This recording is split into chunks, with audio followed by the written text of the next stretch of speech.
Hello and welcome to my CS51 problem set 8.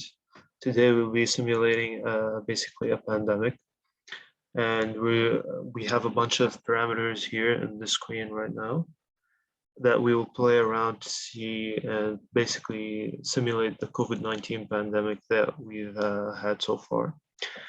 So before we play with any of the parameters right now, we will just run a basic simulation just to see what the control results look like, what normal results look like.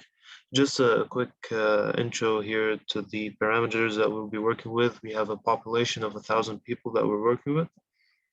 And then we're going to start out with 1/50%, 1/50.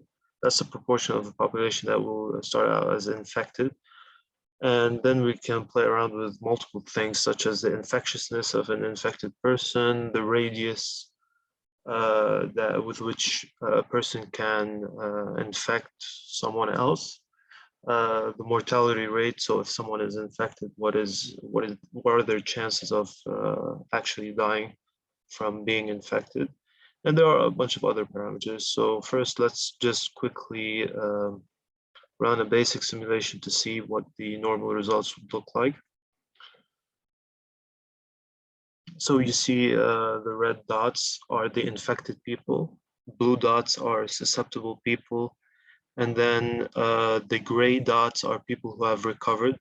They have a certain time period for which they are still, they've recovered, and infected dots do not remain infected. In fact, they become gray dots. And then we see around the red dots, there's a red radius.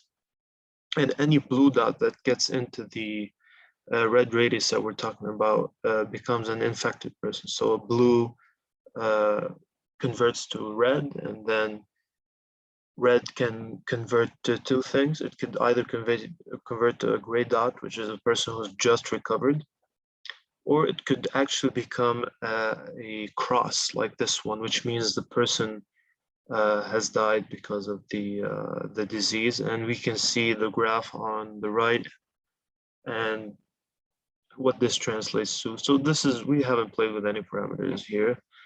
We have about 50 people who have died, 150 people now that are infected. You see the stats below. We have approximately, the simulation has ended. And you see the curve going up and down, and then up and down, and then up and down. Now, first thing that we will try and play with is the infectiousness of an infected person. Let's say we're dealing with a very highly infectious variant. So we will increase the infectiousness of the infected from, for example, 0.2, let's say, to 0.6. And then let us run the results to see what will happen. As we can see, there's a far higher number of infected people, 300 people. So we can imagine this is something like the Delta variant when it comes to COVID. It was highly infectious, and we're not dealing with anything related to distancing right now. We're just dealing with the infectiousness of a certain variant. We see the infection numbers are very, very high. You see that curve is far higher at initially than it was for our other first simulation. And so we have a lot of, apparently we have a lot of red dots, which are infected people, and then we have a lot of gray dots, which are people who have recovered. So we can see that when we increase the infectiousness of the virus, we get a lot of more infected people. And this holds true. Let's return that parameter to its initial value, and let's say the neighbor radius, instead of 4, let's make it about 7. That means the radius has widened, and you could be probably 7 feet away instead of 4 feet away, and you can still get infected. So our basic hypothesis for changing this parameter is that we'll get a higher rate of infected people, just like what happened when we increased the infectiousness of the infected, so from 0.2. So let us run that now. We'll probably see bigger circles like you see now. Oh, that's a lot. We have 600, 700 infected people, and then it's all gray. And the more infected people, the higher the probability that we'll have even more deceased people and more recovered people. So as you've seen, the radius around those red dots has increased considerably. And this as well, we can think of it as a virus that is, for example, like the Delta variant, which is not only more infectious, meaning if you're in contact with a person, there's a higher probability that that person will become infected. But you also, the distance that is required to get infected is now, you can get infected at 7 feet instead of, for example, 4 feet. So we see the results here. That's a very, very big spike initially. That's just because we increased the radius of infection. So every person who was susceptible near those infected people could have gotten infected as well. So we see a very, very big spike. So probably the radius of infection is probably very important, probably as important as the infectiousness of the virus itself. We see very interesting results here. And let us return that value to its normal value. Then let's play around mortality. So currently we have 2/100. That's a proportion of people on any given step that if they were infected, they could die. So we'll just do a quick simulation of this one. Let's say we increase it from 2.0 to, let's say, 8.0. And then we're going to run this. And what we will probably see is just a higher number of deceased people. So this looks very similar to the first simulation that we've run. In fact, the difference now is, as you see, the light gray curve, which represents the number of deceased people, has gone up considerably much more. It's now at 65. We have reached like a quarter or a third of the simulation. So we're seeing a lot of dead people now, 81, 83, 85. So that could also be related to not only the infectiousness of the virus, but the potency of a certain variant. I'd say that, for example, with a variant like Delta, we have a higher a bigger radius. We also have a higher mortality rate. With a variant like Omicron, we have a much bigger radius than that of Delta, but a lower mortality rate. That's basically we're trying to reason about certain variants. So as you see, we have about 170 dead people. That's enough for this simulation right now.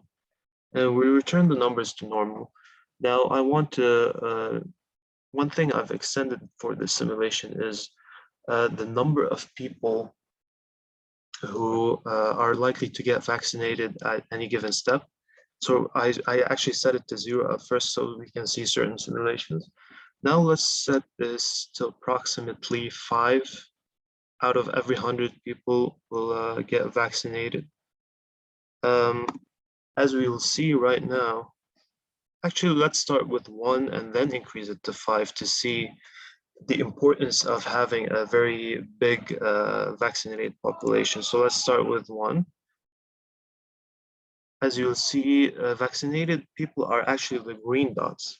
So we have a lot of vaccinated people right now, and the number of infected people has gone down considerably. We don't have a very, very big spike, but the number of vaccinated people is big. Now, vaccinated people, I've modeled it that after a certain time period, they become susceptible again, And so the green dots, after a certain period, can become susceptible again and then become red dots. So we see the vaccination is very important. We don't even have a lot of infected people right now. We have susceptible people. We have about 17 people, but the number of infected people has gone down way low. So we see here the importance of vaccination. And I'm not going to run it completely. Let's say we increase this from 1/100 to 5/100. So we'll increase this to 5/100. We see now that there's a lot of green dots, vaccinated people with no more infected people. Now this is a simulation that's not very realistic. So we've almost gotten rid of infected people. We no longer have infected people. So here we've actually killed off the virus. So that's actually the importance of having a highly vaccinated population. That's why we want to get vaccinated, because we can actually kill the virus at last. But while this is not very realistic now, it is something that we can look towards. Now we've played with the number of vaccinated. Let's create that number. Let's make that number lower. Let's say 0.2 out of 100. And I have another parameter here, which is called isolation. Now this parameter refers to susceptible people. And it basically says what is the proportion of susceptible people that will isolate, that will stay in their homes. These are people that are susceptible. We're not doing anything to the infected people. So let's say about 4/100. I'm gonna raise that number to 4/100 so we can actually see that some blue dots are not moving. That's just a quick demonstration. So as you can see, some blue dots don't move anymore. We still have vaccinated people. I think that having some blue dots occasionally not move, that's better for stopping the spread of the virus. But as we see, we still have a lot of number of infected people, but I think it's much lower. For example, if we raise that number from 4/100 to 10/100, let's see the difference there that we get. Okay, that's about the same. I'd say a little less. So that's what we have isolation, what we're going to call isolation. Now, let's see.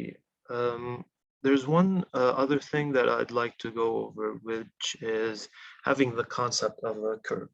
So what are we talking about here in our simulation when we're saying a curve? We have 1,000 people that we're simulating, and let's say that's representative of a small town. And the town can only hospitalize about 200 people. Now, any number of infected people that are above, if it's above 200, then you will see higher increase in a mortality rate. And then you'll hear talks about let's flatten the curve. This is something that we've heard repeatedly during the COVID pandemic. So what I've done in my simulation is I've created a parameter that's called C curve, and I'm gonna set that to 200. Now, what happens when there's a curve like 2/100? Now, when we have a number of infected people that's above 200, we will actually see all dots freeze in their place. That's representative of a lockdown. So you will see at certain points that all dots freeze, that's representative of a lockdown. And when we have a number higher than the curve, we will have an increased mortality rate. So I actually had two parameters. One is the normal parameter, 2/100 infected people die. Now the increased mortality rate is 10/100. And that's only in the case of a number of infections that are above the curve. So two things to watch out for. We'll see that when the number of infected is above 200, all the dots freeze, and then we'll get a higher number of dead people until we get that number of infected below 200, and then all normal parameters take hold. Now I'll run the simulation to see if we actually get a number higher than 200. If we don't, I'll increase some other parameters. Let's see. So we have 100 infected people, 150, 180. Okay, well, the current parameters are not enough. So let's increase the infectiousness to about 0.5. We actually want to see what happens during the curve situation. There we go. All the dots have freeze. That is equivalent to a lockdown in the real world. And we've seen that it's actually very effective. We're not even hitting 200 anymore. So lockdowns in our simulation at least have proven effective, even with very infectious variants such as like Delta or Omicron. So yeah, we've stayed below 200. Let's actually increase the radius as well to see more of that lockdown taking place. Let's make the radius 6, and we're going to run that. All dots are freezed, and you see them. Yep, there we go. That's great. That's amazing. So we have more than 200. Yes, it freezes. It means we have a lockdown. All the red dots are isolated in their homes. All the susceptible people are isolating in their homes. All the recovered people are isolating in their homes. So we actually see that we were able to keep, we were able to flatten the curve. We don't have exactly a curve here. So we have an infected graph that it's actually increasing, but it's the same width. So that's great. As you see, that's very effective.